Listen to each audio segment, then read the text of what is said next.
इस वीडियो में मैं आप लोगों को कक्षा 10 के विषय हिंदी की पुस्तक कृतिका का दूसरा पाठ जाज पंचम की नाक पढ़ाऊंगी। लेकिन इसके जो लेखक हैं कमलेश्वर, मैं पहले उनका जीवन परिचय आपको बताऊंगी। कमलेश्वर का जन्म सन 1932 में मैनपुरी उत्तर प्रदेश में हुआ। इलाहाबाद विश्वविद्यालय से उन्होंने एमए किया। दूरदर्शन के अतिरिक्त महानिदेशक के पद पर कार्य करने वाले कमलेश्वर ने कई पत्र पत्रिकाओं का संपादन भी किया, जिनमें सारिका, दैनिक जागरण और दैनिक भास्कर प्रमुख हैं। साहित्य अकादमी पुरस्कार से पुरस्कृत कमलेश्वर को भारत सरकार ने पद्म भूषण से भी सम्मानित किया। 27 जनवरी 2007 को दिल का दौरा पड़ने से उनका निधन हो गया। उन्होंने नई कहानी आंदोलन के अगुआ के रूप में रहे। कमलेश्वर की प्रमुख रचनाएं हैं वो नई कहानी जो थी आधुनिक काल में जो गद्य में आंदोलन आया नई कहानी के क्षेत्र में, उसमें वो कमलेश्वर जो थे वो अगुआ का काम किए। उनकी रचनाएं हैं राजा निर्बंसिया, खोई हुई दिशाएं, 16 छतों वाला घर, जिंदा मुर्दे, ये सब इनके कहानी संग्रह हैं। वहीं इसके अलावा है वही बात, आगामी अतीत, डाक बंगला, काली आंधी और कितने पाकिस्तान, ये इनके द्वारा रचित उपन्यास हैं। इन्होंने आत्मकथा, यात्रा वृतांत और संस्मरण भी लिखे हैं। कमलेश्वर ने अनेक हिंदी फिल्मों एवं टीवी धारावाहिकों की पटकथाएं भी लिखी हैं। कमलेश्वर की रचनाओं में तेजी से बदलते समाज का बहुत ही मार्मिक और संवेदनशील चित्रण है। आज की महानगरीय सभ्यता में मनुष्य के अकेले हो जाने की व्यथा को उन्होंने बखूबी समझा और व्यक्त भी किया है। इसके साथ ही मैं इस पाठ का सारांश आपको बताऊंगी। अपनी रचना जाज पंचम की नाक कहानी के विषय में बताते हुए कमलेश्वर जी कहते हैं कि संघर्ष करते व्यक्ति की क्या हालत है, यह सब दिल्ली में ही पहली बार बहुत गहराई से दिखाई दिया। यह भी लगा कि इस तंत्र पर कहीं से भी कोई प्रहार नहीं किया जा सकता। इसी घुटन से गुजर रहा था कि मैंने जाज पंचम की नाक कहानी लिखी। कहानी के रचना के समय मैं टेलीविज़न में सरकारी नौकर था। इस कहानी के छपते ही बवंडर खड़ा हो गया, फाइलें दौड़ने लगी और पुलिस इंक्वायरी शुरू हो गई। अंततः मुझे लड़ते लड़ते नौकरी छोड़नी पड़ी। लेकिन इसके बावजूद भी अपने उसूलों से उन्होंने समझौता नहीं किया। अपने सत्य की राह पे चलने वाली आदत को उन्होंने छोड़ा नहीं। इस कहानी में वो बताते हैं जाज पंचम की नाक, जो शीर्षक उन्होंने रखा है, इस कहानी के माध्यम से वो बताना चाहते हैं कि नाक जो है वो मान, सम्मान एवं प्रतिष्ठा का सदा से ही प्रतीक रहा है। इसी नाक को विषय बनाकर उन्होंने देश की सरकारी व्यवस्था, मंत्रियों, अधिकारियों और एवं कर्मचारियों की गुलामी वाली मानसिकता पर करारा प्रहार किया है। स्वतंत्रता प्राप्ति के संघर्ष में अंग्रेज़ों की करारी हार को उनकी नाक कटने का प्रतीक माना। तथापि स्वतंत्रता प्राप्ति के पश्चात भी भारत में स्थान स्थान पर अंग्रेजी शासकों की मूर्तियां स्थापित हैं, जो स्वतंत्र भारत में हमारी गुलाम या परतंत्र मानसिकता को दिखाती हैं। हिंदुस्तान में जगह जगह ऐसी ही नाकें खड़ी हैं। इन नाकों की तह यहाँ के लोगों के हाथ पहुँच गए थे, तभी तो जाज पंचम की नाक गायब हो गई। जाज पंचम की मूर्ति की नाक एकाएक गायब होने की खबर ने सरकारी महकमों की रातों की नींद उड़ा दी। सरकारी महकमे रानी एलिजाबेथ के आगमन से पूर्व किसी भी तरह जाज पंचम की नाक लगवाने का हर संभव प्रयास करते हैं। और इसी कहानी के इर्द गिर्द घूमता ये एक करारा व्यंग है हमारी चाटुकारिता और अंग्रेज़ों के प्रति जो अपने अच्छा बनने की या उनकी जो हमारी उनकी जो व्यवस्था थी जिसके प्रति हम मानसिक रूप से उनके अधीन हो गए थे। हमने अंग्रेज़ों को भले ही यहाँ से भगा दिया, लेकिन अंग्रेज़ियत को कभी छोड़ा नहीं। आज भी हमारे हृदय में उनके लिए मान सम्मान रहता है। तो ये इस गुलामी वाली मानसिकता को उजागर करने के लिए लेखक ने इस व्यंग्यात्मक कहानी की रचना की है। जॉर्ज पंचम की नाक शीर्षक से रचित ये कमलेश्वर की रचना। इस पाठ का सारांश कुछ इस प्रकार है। इस कहानी में उस समय की भारतीय सरकार की मानसिकता व्यक्त की गई है। वर्षों से हम जिनके गुलाम रहे, उन अंग्रेज़ों के भारत से चले जाने पर भी हमारी मानसिकता परतंत्रता की बनी हुई है। ब्रिटेन की ठसक इतनी है कि वहाँ की रानी एलिज़ाबेथ के भारत आने पर अपने काम काज छोड़कर उनके आगमन की तैयारी और स्वागत में संपूर्ण सरकारी तंत्र लगता है और जॉर्ज पंचम की टूटी नाक लगाने के लिए अपनी नाक काटने से तत्पर दिखाई देता है। इस प्रकार यह एक व्यंग प्रधान कहानी है। जॉर्ज पंचम, यहाँ उसी जॉर्ज पंचम की बात की गई है जो अपने राज्याभिषेक के लिए अपनी रानी के साथ भारत पधारे थे और जिनके आगमन में गेटवे ऑफ इंडिया का निर्माण हुआ था। उसी जॉर्ज पंचम की नाक के से संबंधित ये व्यंग्यात्मक कहानी है जिसमें सरकारी तंत्र की जो गुलामी वाली मानसिकता है भारतीयों की, उसको इस व्यंग्यात्मक कहानी के माध्यम से लेखक कमलेश्वर ने उजागर किया है। इस पाठ का सारांश इस प्रकार है। रानी एलिज़ाबेथ के आगमन पर हड़कंप सा मच जाता है। इंग्लैंड की रानी एलिज़ाबेथ द्वितीय अपने पति के साथ भारत पधारने वाली थी। उनके आगमन की चर्चा रोज़ लंदन के अखबारों में हो रही थी। तैयारियां चल रही थीं। रानी हिंदुस्तान, पाकिस्तान और नेपाल के दौरे पर कौन कौन सूट पहनेंगी, यानी कि एलिज़ाबेथ के आने से पहले जो तैयारियां चल रही थी कि वो आएंगी तो इकट्ठे इन तीनों देशों की यात्राएं करेंगी और कौन से कपड़े कहाँ पहनेंगी, इस तरह की खबरें जो थी वो अखबार की सुर्खियों में थी। और जब वो लंदन में इस तरह की सुर्खियाँ उठती थी, इस तरह की खबरें उठती थी, तो वो भारत तक भी पहुँचती थी। इसे लेकर दर्जी परेशान था। उनके आने से पहले रानी के सेक्रेटरी आदि सुरक्षा की दृष्टि से दौरा कर लेना चाहते थे। फोटोग्राफरों की फ़ौज तैयार हो रही थी। इंग्लैंड के अखबारों में जो भी खबरें छपती थीं, वे सब खबरें दूसरे दिन हिंदुस्तानी अखबार में चिपकी हुई नज़र आती थीं कि रानी ने हल्के रंग का एक सुंदर सूट बनवाया है, जिसका रेशमी कपड़ा हिंदुस्तान से मंगवाया गया है, जिसका खर्च 400 पाउंड आया है। फिर तो रानी के नौकरों, बावर्चियों, खानसामों और अंगरक्षकों की पूरी जीवनियाँ अखबारों में छपने लगी। यहाँ तक कि शाही महल के कुत्तों की भी तस्वीरें अखबारों में छप गईं।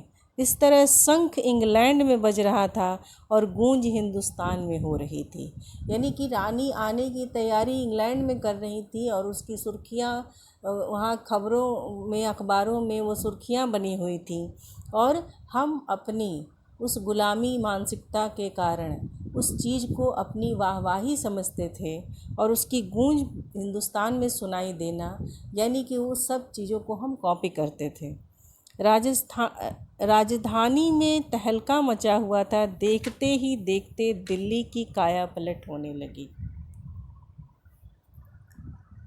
जॉर्ज पंचम की नाक मुसीबत बनी। इंडिया गेट के सामने वाली जॉर्ज पंचम की लाट की नाक, यानी कि इंडिया गेट के सामने जो जॉर्ज पंचम की मूर्ति बनी हुई थी, उसकी नाक यकायक गायब हो गई। हथियार बंद पहरेदार गश्त लगाते रहे और लाट की नाक चली गई। ये तो बहुत चिंता का विषय था कि बताइए, जॉर्ज पंचम की मूर्ति के पास इतनी पहरेदारी थी, इतनी कड़ी सुरक्षा थी, उसके बावजूद उनकी नाक चली गई। इस व्यंग पे ध्यान दीजिए। हिंदुस्तान ने जिन लोगों की नाक मूर्तियों से गायब हो गई थी, वे तो अजायब घरों में पहुंचा दी गई थी। यानी कि जहाँ जहाँ जिस जिस मूर्तियों की नाक टूट गई थी उसे अजायब घर में यानी कि म्यूज़ियम में रख दिया गया था। किंतु रानी आए और जॉर्ज पंचम की नाक न हो, यह कैसे हो सकता है?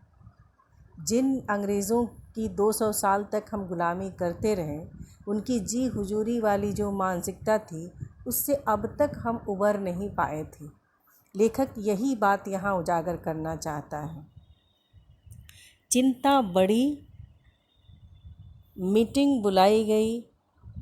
सभी चिंतित थे कि यदि यह नाक नहीं है तो हमारी नाक नहीं रह पाएगी। उन्हें अंग्रेज़ों की जी हुजूरी में ही अपनी शान लगती थी। मीटिंग में यह निर्णय हुआ कि एक मूर्तिकार को दिल्ली में हाजिर होने के लिए हुक्म दिया गया। मूर्तिकार उपस्थित हुआ। उसने सभी के उतरे हुए चेहरे देखे। उनकी बुरी हालत देखकर मूर्तिकार की आंखों में ही आंसू आ गए। इतने में ही मूर्तिकार को एक आवाज़ सुनाई दी, मूर्तिकार, जॉर्ज पंचम की नाक लगानी है। उसे ये हुक्म दिया गया उस मीटिंग में कि जॉर्ज पंचम की नाक लगानी है। मूर्तिकार ने हामी भरी कि नाक लग जाएगी, पर मुझे बताना होगा कि इस लाट का पत्थर कहाँ से आया है, यानी कि ये पत्थर की मूर्ति किस तरह के पत्थर से बनी है, वो पत्थर कहाँ से आया है। अगर ये बताया जाएगा तो मैं उस तरह का पत्थर ला के उनकी नाक को लगा दूंगा। मूर्तिकार ने कहा कि मूर्तिकार की इस बात को सुन सब हुक्कामों ने एक दूसरे की ओर देखा और क्लर्क को बुलाकर उसे काम सौंपा गया कि पुरातत्व की फाइलें देखकर पता लगाओ कि यह लाट कब कहाँ बनी और पत्थर कहाँ से लाया गया। यानी कि जो भी शिल्पकारी होती है, मूर्ति या स्थापत्य कला से संबंधित, यानी पत्थरों से बने हुई जो चीज़ें होती हैं, जो सरकारी चीज़ें होती हैं, वो सब पुरातत्व विभाग से संबंधित होती हैं। या ऐतिहासिक चीज़ें जो शिल्प से संबंधित ऐतिहासिक धरोहर है, वो पुरातत्व विभाग में उसका पूरा ब्यौरा होता है। इसलिए कहा जाता है कि क्लर्क को कि तुम पुरातत्व विभाग से पता लगाओ कि मूर्ति की जो पत्थर है, मूर्ति का जो पत्थर है वो कहाँ से आया, कब बनी और कहाँ बनी। क्लर्क ने सभी फाइलें छान मारी, पर कुछ पता नहीं चला कि हुक्कामों की सभा हुई। सबके चेहरे पर उदासी छा गई। क्लर्क पूरा कोशिश करके थक गया तो फिर से मीटिंग हुई और सबके चेहरे उतरे थे कि अब कैसे पता चलेगा और कैसे नाक लगेगी। फिर एक कमेटी बनाकर उस नाक की जिम्मेदारी उस पर डाल दी गई। पत्थर की खोज। मूर्तिकार को बुलाया। मूर्तिकार ने आश्वासन दिया, परेशान मत होइए, मैं हिंदुस्तान के हर पहाड़ पर जाकर ऐसा पत्थर खोज कर लाऊंगा। कमेटी की जान में जान आ गई। सभापति ने बड़े गर्व से कहा, ऐसा क्या चीज़ है जो हिंदुस्तान में मिलती नहीं? हर चीज़ देश के गर्भ में छिपी है। ज़रूरत है खोज करने की। खोज करने के लिए मेहनत करनी होगी। इस मेहनत का फल हमें मिलेगा। आने वाला ज़माना खुशहाल होगा। सभी के चेहरे पे एक खुशी छा गई कि अब पत्थर जो है वो पता चल जाएगा, उसके बाद मूर्ति की नाक लग जाएगी। यह छोटा सा भाषण अखबार में छप गया। जो उस मीटिंग में ये छोटा सा भाषण दिया गया वो अखबार में छप गया। मूर्तिकार पत्थर की खोज में निकल पड़ा। कुछ दिन बाद हताश लौटा, पत्थर नहीं मिला।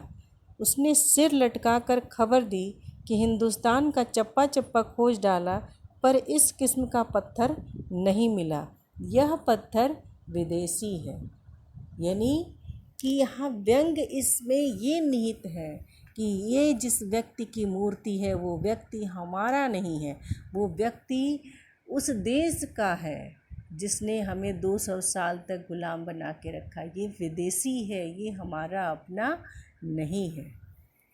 सभापति तैश में आ गए, बोले, लानत है आपकी अक्ल पर। विदेशों की सारी चीज़ें हम अपना चुके हैं, दिल, दिमाग, तौर तरीके और रहन सहन। जब हिंदुस्तान में बाल डांस तक मिल जाता है तो पत्थर क्यों नहीं मिल सकता। यानी कि हम पूरी उनकी संस्कृति को अपना चुके हैं, हम पूरी अंग्रेज़ियत को अपना चुके हैं, फिर इस अंग्रेज़ की मूर्ति का पत्थर क्यों नहीं मिल सकता।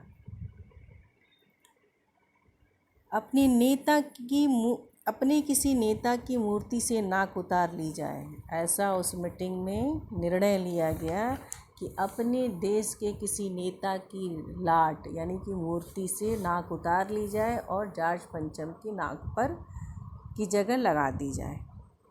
सभापति ने फटकार लगाई, तब मूर्तिकार ने एक और सलाह देने के लिए कहा कि इस शर्त पर कहा कि यह बात अखबार वालों तक न पहुँचे। यदि यह बात अखबार वालों तक पहुँचेगी तो थू थू होने लगेगी। सभापति की आंखों में कुछ चमक आई। जब उन्हें कुछ ऐसा अवसर प्राप्त होता, ऐसी उम्मीद जगती कि अब उनका काम यह हल हो जाएगा, तो उनकी आंखों में चमक आ जाती और चपरासी ने सभी दरवाजे बंद करा दिए। मूर्तिकार ने सलाह दी, देश में अपने नेताओं की मूर्तियां भी हैं, अगर इजाज़त हो और आप लोग ठीक समझें तो मेरा मतलब है। तो थोड़ी सी झिझक थी उस मूर्तिकार के अंदर कि कहीं अगर ये लोग देशभक्त हुए तो इन्हें बुरा लग सकता है।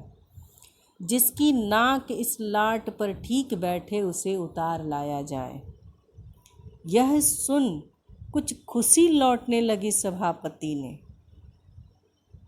धीमे से कहा, लेकिन बड़ी होशियारी से। लेकिन वो लोग तो आले दर्जे के चापलूस थे, चाटुकारिता उनके अंदर कूट कूट के भरी थी। उन्हें अपने देश से या अपने देशभक्तों से कोई सरोकार नहीं था।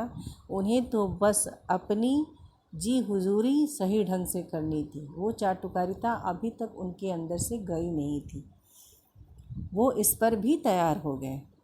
मूर्तिकार देश दौरे पर निकल पड़ा। एक के बाद दूसरे प्रदेश, एक मूर्ति के बाद दूसरी मूर्ति की नाक टटोलने लगा, नापने लगा। दिल्ली से मुंबई पहुंचा। दादा भाई नौरोजी, गोपाल कृष्ण गोखले, बाल गंगाधर तिलक, शिवाजी, जहांगीर, सबकी नाकें टटोली। यानी कि सभी ऐतिहासिक पुरुषों और देशभक्तों की उन्होंने मूर्तियों को देखा। गुजरात की ओर भागा। गांधी जी, पटेल, महादेव देसाई की मूर्तियों को परखा और फिर बंगाल की ओर चला।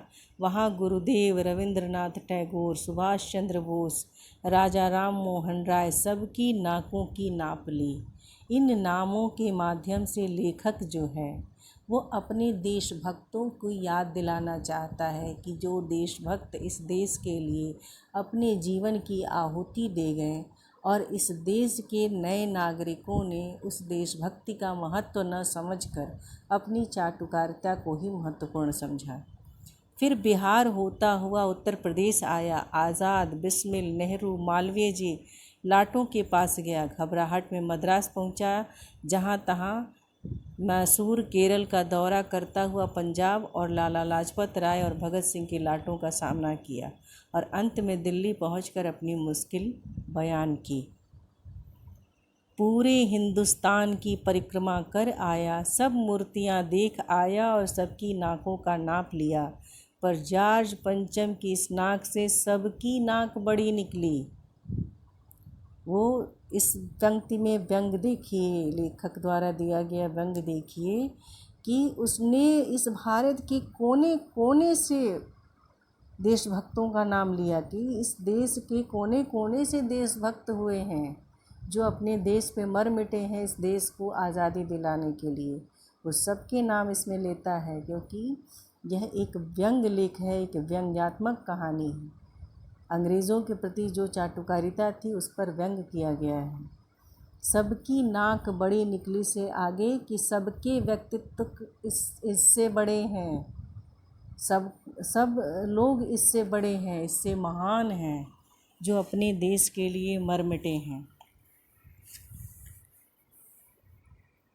पूरे हिंदुस्तान की परिक्रमा वो करके आता है और कहता है कि सभी की मूर्तियों की नाक जो है इस जॉर्ज पंचम की लाट की नाक से बड़ी निकली।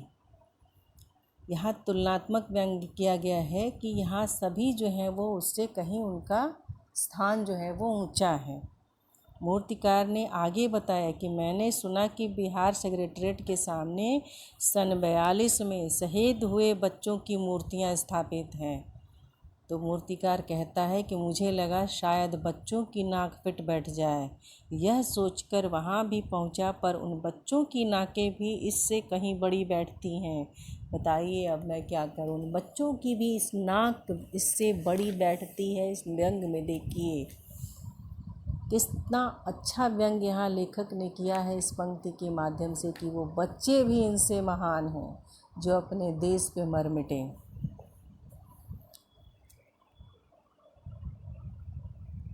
मूर्तिकार की एक और सलाह आती है। मूर्तिकार हार मानने वाला नहीं था। राजधानी में अन्य सभी तैयारियां चल रही थीं। जॉर्ज पंचम की लाट को मल कर नहला कर रोगन कर तैयार कर दी गई। सिर्फ नाक न होने के कारण बड़े बड़े हुक्कामों में खलबली मची हुई थी। इधर मूर्तिकार ने फिर शर्त दोहराई। कमरे के दरवाजे बंद कर दिए गए। शर्त दोहराई से मतलब है कि यह बात अखबार तक नहीं पहुंचनी चाहिए, लोगों तक नहीं पहुंचनी चाहिए। और उसकी बात को मानकर, उसकी हिदायत को मानकर फिर सन्नाटा छा गया और सभी दरवाजे बंद कर एक मीटिंग हुई जिसमें कमेटी बैठी हुई थी। मूर्तिकार ने एक नई योजना पेश की। नाक लगाना एकदम ज़रूरी है, इसलिए मेरी राय है कि 40 करोड़ में से कोई एक जिंदा नाक काट कर लगा दी जाए। उस समय देश की आबादी 40 करोड़ थी।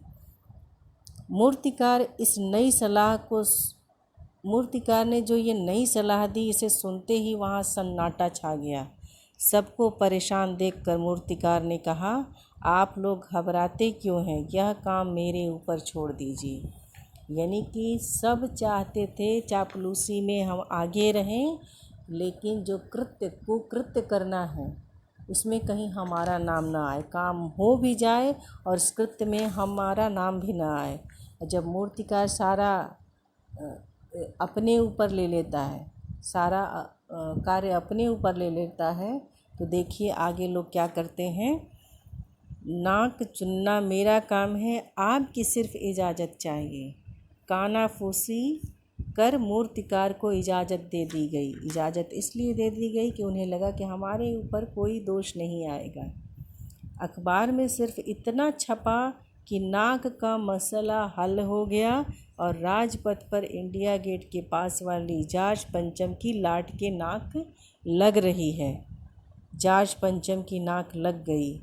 मूर्ति के आसपास का तालाब सुखाकर और साफ कर ताज़ा पानी डाला गया, जिससे जिंदा नाक लगाई जाने वाली नाक सूख न जाए। रानी के आने का दिन नज़दीक आता जा रहा था। मूर्तिकार खुद बताए हल से परेशान था। उसने फिर जिंदा नाक लाने के लिए कमेटी से कुछ और मदद मांगी। उसे मदद यह कहते हुए दे दी गई कि उस दिन हर हालत में नाक लग जानी चाहिए। वह दिन आ गया और जॉर्ज पंचम की नाक लग गई। सभी अखबारों में खबर छपी कि जॉर्ज पंचम की जिंदा नाक लगाई गई, यानी ऐसी नाक जो कतई पत्थर की नहीं लगती। जिंदा नाक लगाई गई इसे सीधा नहीं बताया गया, ऐसा कहा गया कि ऐसी नाक लगी है जो कि जिंदा जैसी दिख रही है, वो पत्थर की नहीं है। यहाँ जिंदा नाक लगाने से तात्पर्य है कि सभी अपनी नाक कटाने पर उतारू थे उनकी चाटुकारिता में, उनकी जी हुजूरी में, उन अंग्रेज़ों की जी हुजूरी में जिनके कारण 200 साल तक वह गुलामी का दंश झेलते रहे। तब अखबार खाली। जिस दिन जॉर्ज पंचम के बुत पर जिंदा नाक लगाई गई, उस दिन देश में किसी उद्घाटन की खबर नहीं थी। किसी ने कोई फीता नहीं काटा, कोई सार्वजनिक सभा नहीं हुई। यानी कि किसी मूर्ति का होता है, मूर्ति जब नहीं बनती है तो फीता काट के उसको पर माल्यार्पण वगैरह किया जाता है। ये सब कोई सभा नहीं, इस तरह का कुछ नहीं हुआ। कहीं किसी का अभिनंदन नहीं हुआ, कोई मान पत्र भेंट करने की नौबत नहीं आई। किसी हवाई अड्डे या स्टेशन पर स्वागत समारोह नहीं हुआ। अखबार में किसी का चित्र नहीं छपा। सब अखबार खाली थे, पता नहीं ऐसा क्यों। कहीं न कहीं अंत में लेखक ये बताना चाहता है कि हो सकता है कि लोगों के अंदर कुछ शर्म बाकी हो, कुछ देशभक्ति बाकी हो, कुछ आत्मसम्मान बाकी हो। शायद इसलिए वो अपनी कृत्य पर शर्मिंदा थे।